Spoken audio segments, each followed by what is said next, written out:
that idea is uppermost in people's mind. Formerly, you know, it has been much simpler. People didn't think of a war. And therefore, it was rather clear what the dreams meant. Nowadays, no more so. We are so full of apprehensions, fear, that one doesn't know exactly to what it points. One thing is sure, a great change of our psychological attitude is imminent. That is certain. Why? Because we need more. We need more psychology. We need more understanding of human nature, because the only real danger that exists is man himself. He is the great danger. And we are pitifully unaware of it. We know nothing of man. Far too little. His psyche should be studied, because we are the origin of all coming evil. Well, does man, do you think, need to have the concept of sin and evil to live with? Is this part of our nature? Well, obviously. And of a Redeemer? That is an inevitable consequence.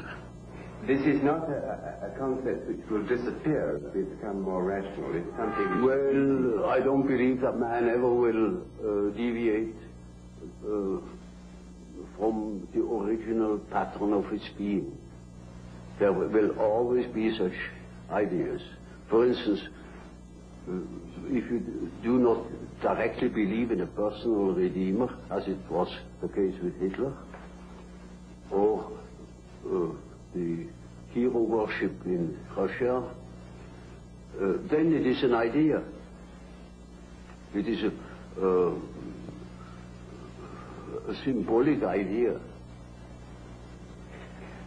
You have written one time and another some sentences which have surprised me a little about death. Now, in particular, I remember you said that death is psychologically just as important as birth, and like it, it's an integral part of life, but surely it can't be like birth if it's an end, can it? Yes, if it's an end. And there we are not quite certain about this end. Because, you know, there are these peculiar faculties of the psyche, that it isn't entirely confined to space and time. You can have dreams or visions of the future. You can see round corners and such things. Only ignorance deny these facts. It's quite evident that they do exist and have existed always. Now, these facts show that the psyche, in part at least, is not dependent upon these confinements. And then what? When the psyche is not under that obligation to live in time and space alone, and obviously it doesn't, then to that extent the psyche is not submitted to those laws. And that means a practical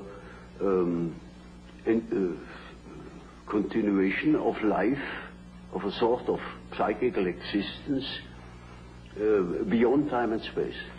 Do you yourself believe that death is probably the end? You believe that? Well, I can't say. You see, the word belief is a difficult thing for me. I don't believe. I must have a reason for a certain hypothesis. Either I know a thing, and when I know it, I don't need to believe it.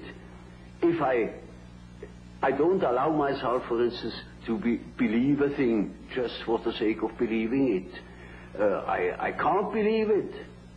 But when there are sufficient reasons for a certain hypothesis, I shall accept these reasons, naturally, and should say, we have to reckon with the possibility of so-and-so, you know. Well, now, you told us that we should regard death as being a goal, yes, and that to shrink away from it is to evade life and yes, life purpose. yes. what advice would you give to people in their later life to enable them to do this, when most of them must in fact believe that death is the end of everything? Well, you see, I have treated many old people, and it's quite interesting to watch what the unconscious is doing with the fact that it is apparently threatened with a complete end. It disregards it. Life behaves as if it were going on.